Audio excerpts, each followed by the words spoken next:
toog yow foog nga ñëw ñu toog man ak yow. allez jiital de boo ñëwee. à tout de suite. indi si la Farba wala. salaamaaleykum kumba am ndey kumba amul ndey dafa xew ci réew mi gaañi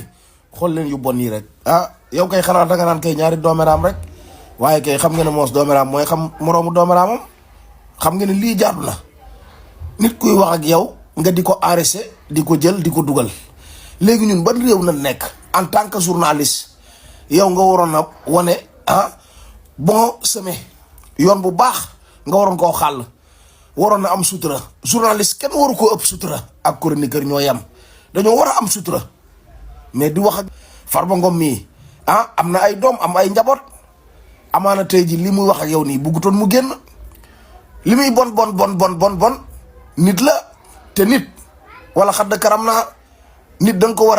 a suturaal parce que yàlla suñu borom dafa bëgg doomu aadama rawatina jigéen mais léegi réew mi koo waxal mi ngi lay enregistré te wax fa dëgg yàlla nga góor ñi mënuñoo ba mais léegi caga ji koo ciy waxal rek maa ngi lay enregistré ma nga yor téléphone am di la enregistré man moom xam naa ne maa ngi xaar sama bis waaye man tayam safuma man uma problème yooyu de